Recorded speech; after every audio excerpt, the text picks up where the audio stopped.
Hey guys, welcome back to the show. I'm Parker Eimerl, and this is the Conversation Station. In this episode, I'm going to discuss the unpredictability and navigating the challenges that life brings at us, because it's something I've talked with guests about recently, and it's something I'm dealing with right now. That's the reason I'm recording this episode. I wasn't expecting to need to record this episode because I had my bases covered, but I'm still waiting to get a file from my hosting platform, and support still needs to email it to me, and I don't know how long that's going to take. And I think it's an interesting thought, because life brings these challenges to us, and life brings us challenges that it knows we can handle, but it knows will push us, right? But I also think the harder challenges you take on, the more challenges, right, within the hard thing you're doing, life is going to throw you individual challenges along that journey. And that journey of life, right, the challenges life throws at you, within that are going to be easier than that initial challenge, even though they make that hard thing harder. Because you have momentum, right? This isn't a big deal right? I think at the beginning, on day one, this would have been a huge deal. I would have been so frustrated. But right now, it's a momentum play, right? And I'm like, okay, no problem. I'll just sit down and record, grab the stuff that I have up here in my room and just record. And I am being blinded. I said, ooh, I'm blinded by that light.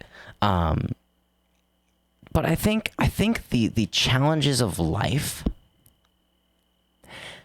it's one of the most important things to understand, that the challenges we face are tests by the world, and they're tests that define who we are and who we're going to be. And I like to think of it as a test and a game at the same time. We are always being tested. But the only thing that matters is, no matter the result of the test, F, B, A, whatever the grade is, I don't necessarily, I think that's a term. I don't like to think of it as a grade, but it's a way of thinking about it. But no matter the grade, the game is that you get back up. The game is that you keep trying, right?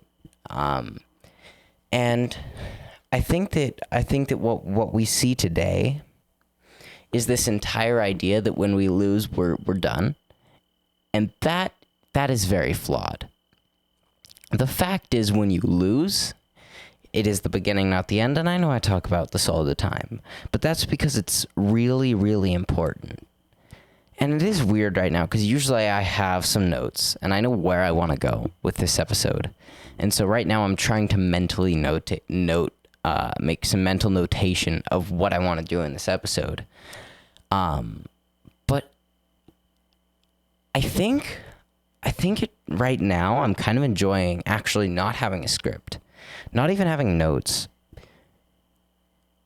And I know this episode's not going to be as clean cut as some of the other episodes, but that's the fun, that's the challenge. And I like that. I like looking at it as not a problem, not a roadblock, but a challenge that I get to overcome. It's a new fun thing to try to defeat almost.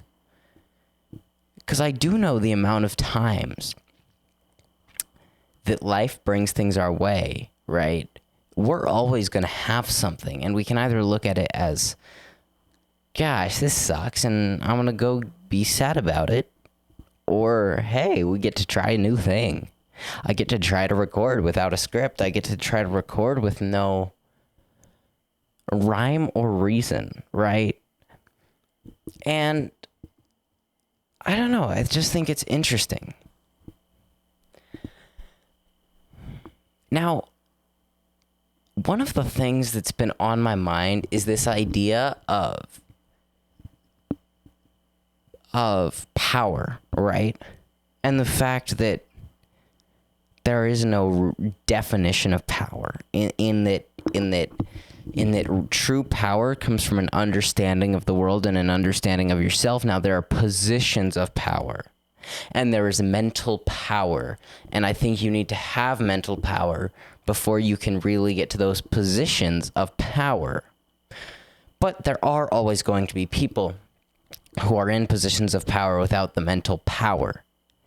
And a lot of the time that means that's purely because they got to that position of power and then the definition of mental power shifted. And I think that's interesting, right?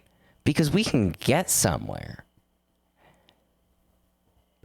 And complacency is the easiest way to lose that power, even if we stay in our position.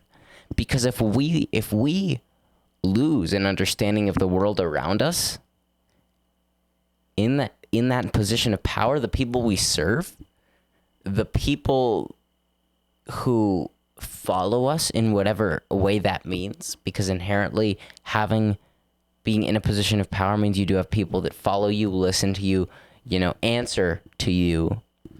And when you fall out of touch with the world and you stop adapting, those people start to doubt you more and more. And when you stop adapting, that tends to mean you stop showing the desire to adapt. And that's when you truly get a disconnection between the leader and the team. And that's when you can fall into the mindset of employer-employee more than anything. But I think that there's a difference between being an employer and, being the boss and having people below you versus being the leader of a team. Because a team is inherently collaborative. And just because you're the leader doesn't mean that you have all the right answers. But when you get into the boss mindset, you tend to start to believe that you do have all the answers. And you tend to oppose change at every level. What they say is you can't teach an old dog new tricks. But if that dog never stopped learning new tricks, it's pretty easy to teach him. That's my adapt. That's how I like to adapt the quote. Because the truth is, that's the truth, right? I mean, if you're constantly learning and someone brings a new idea to the table, then you are going to have a much easier time exploring and learning that versus if you stopped learning 20 years ago or you've been learning at an extremely slow pace, you stopped adapting to the world. And now when someone brings a new idea, you're like, oh, that's bogus, right? So I just want everyone listening to think about that. Think about the fact that you need to continue to adapt so that you don't become complacent and lose touch with the world. And I think that goes for every facet of life. Even in your family, right? If you're not paying attention, if you're not adapting to the way, if you're not adapting to the world and adapting that into how you lead your family, then are you truly leading your family? Right? And how can you lead your family to the best degree possible if you don't understand both how they are changing? Because the core of someone doesn't necessarily change, but the way they present themselves and their needs change. And if you're not observing and adapting to that mentally and trying to always understand them more, you are going to fall gravely out of touch with your family and everyone who you love and everyone who loves you. And I think we see that a lot these days. And I just think it's so important to make sure that you are not being complacent in your life, that you are attacking with a sense of desire, right? And always think about the fact that no matter how old you are, right? And the older you get, it's important to keep getting more and more aggressive, right? And more aggressive in that you're pursuing your craft, pursuing bettering yourself more and more, because as you get older, It's a countdown. Every day that goes by, you have less time to become the best version of yourself. And so every single day you should be pushing harder, working out harder to be, so that you can be at your physical peak. Challenging yourself more mentally so you can be at your mental peak. Pushing yourself in your family life so that you can be the best version of yourself to your family. In all of these things, it is super important that we continue to push ourselves no matter what phase of life we are in, no matter how we feel about our lives. It is up to us. It is up to us who we serve and how we serve them. And so when it is your choice, the obvious choice is, pick who you're serving.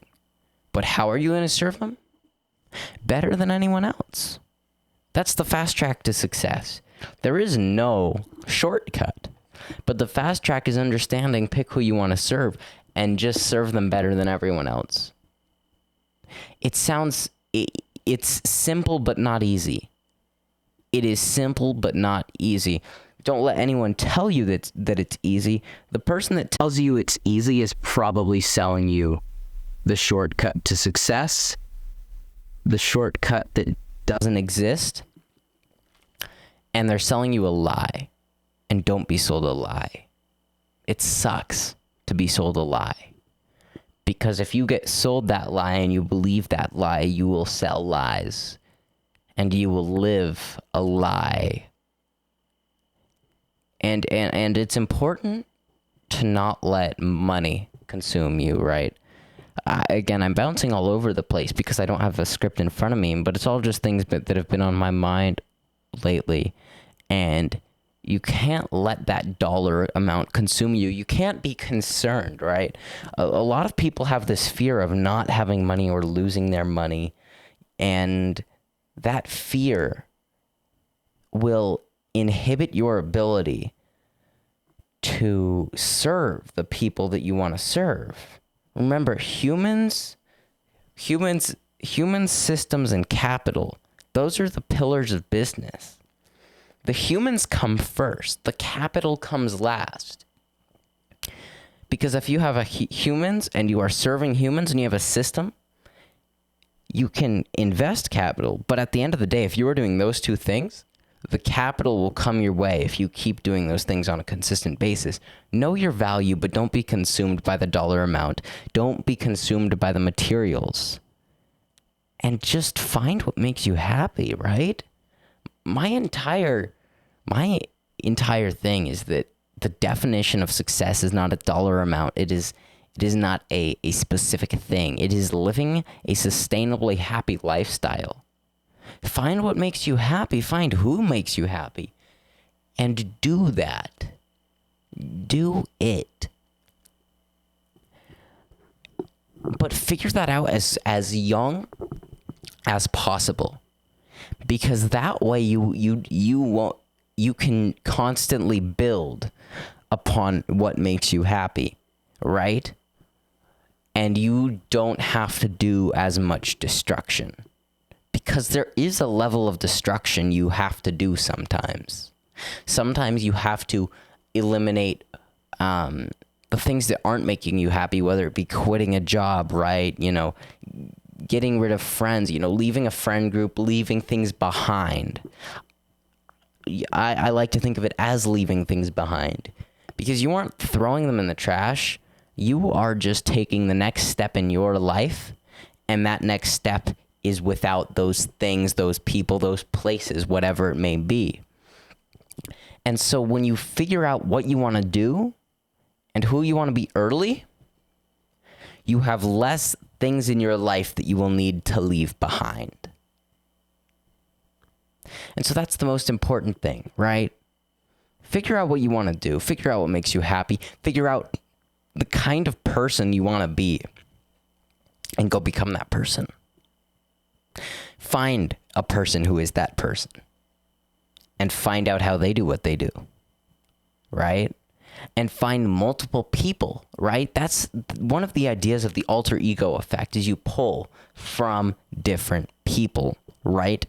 And so there might not be one specific person that is everything you want to be. There might be someone that's a good chunk, but you're like, I want to pull the way this person does this thing and the way this person does this thing, and then apply those to X person, right? To create who I want to be. Do that, right? You can totally do that. And then you just have to analyze and emulate, recognize the patterns, and execute on them. Pattern recognition is the most underrated skill in today's society, and that's what I'm going to leave you with. Identifying patterns and learning how to apply them to your life is the single most important skill that you can develop. Thank you guys for listening. Thank you guys for supporting me on this 30-day journey. I'm Parker Eimerl. I've been talking to you, and this has been The Conversation Station.